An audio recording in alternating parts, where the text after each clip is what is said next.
So recently this new show has come out called Adolescence, and the idea of the show is simple. It's about a young man who stabs a young girl, and he has been influenced by online influencers who are toxically masculine and are preaching a violent, terrible message which is causing young men or young boys to act in very irrational, violent ways. Now, I would say, and I think a lot of other people would say, that this is in direct reference to the likes of Andrew Tate, potentially Jordan Peterson, other online male influencers who are there trying to encourage masculinity, who are a symptom of young boys crying out for masculine examples within the mainstream. Now, fortunately, social media has enabled young men, young boys, to be able to have access to masculine examples. But if you really think about it, over the past kind of 10, 20 years, mainstream masculine values, which were once commonly accepted, seem to have sort of been removed from television, and men are no longer represented by the likes of Clint Eastwood style characters. So it must make you think, why is this? Why have young men suddenly been pushed in a direction where they don't feel comfortable just being a man?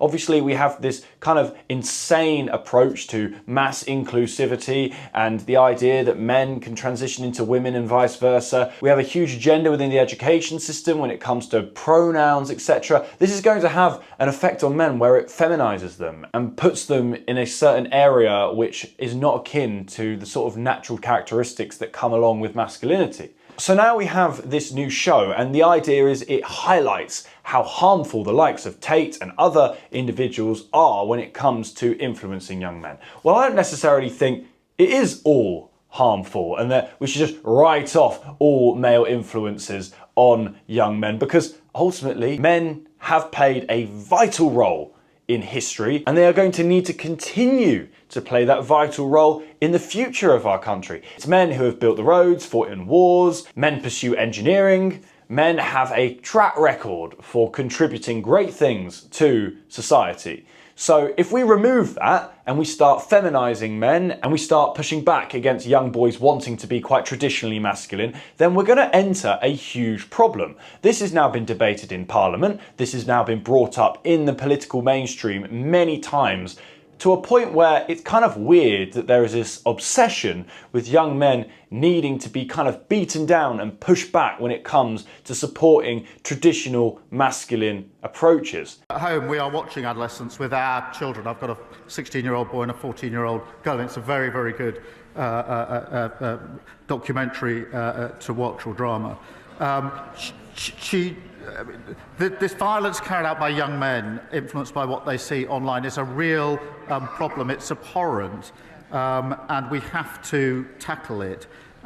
We are putting in specialist rape and sexual offences teams in every police force, doing work on the 999 calls. But this is also a matter of culture that I think it's important that across the whole House we tackle this emerging and growing problem. Could it be that there is some kind of concerning agenda that's sort of sitting behind the scenes of all of this? As we know, the World Economic Forum, they visit the idea of depopulation. Well, the male sperm count and testosterone has reduced massively. This ties into the same sort of approach of breaking up the family unit and reducing the global population.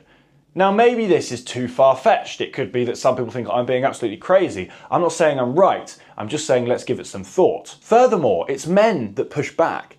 It's men that have a track record for starting revolutions, questioning things, being strong, being resilient. If you remove that, then it's much easier to mould and form a country or Europe in a direction which suits some very nefarious individuals. Again, I'm not claiming this to be absolute fact, but I am saying just give it some thought. There does seem to be this sort of bizarre attack and uncomfortable attitude when it comes to young men wanting to pursue just being a man. As a young man myself who is very conscious when it comes to making sure I commit to traditional masculine values, I know that that has made other people uncomfortable. When I was in the mainstream education system, I can tell you that mentioning Andrew Tate was like the worst thing you could possibly do. It appears to terrify the education system to the point where they really feel the need to push back against Tate as much as they possibly can, and as they say, de-radicalise young men. Now, there's a huge debate around Andrew Tate, whether he's a force for good or a force for bad. There's a tremendous amount of nuance there, but most importantly,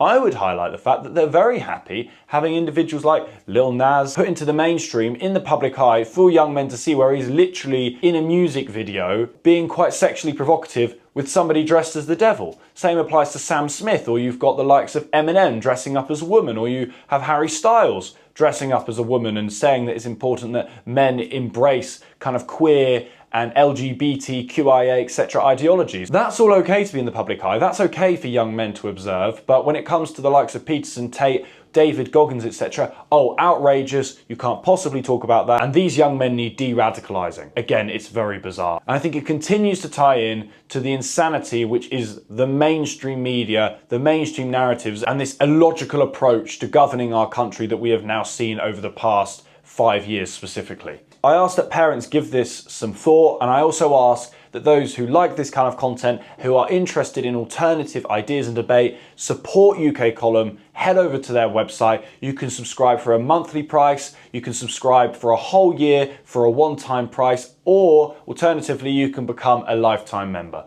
My name is Montgomery Toms. Thank you for watching this video. Please give what I've said some thought, and I look forward to seeing you in the next one. Thank you.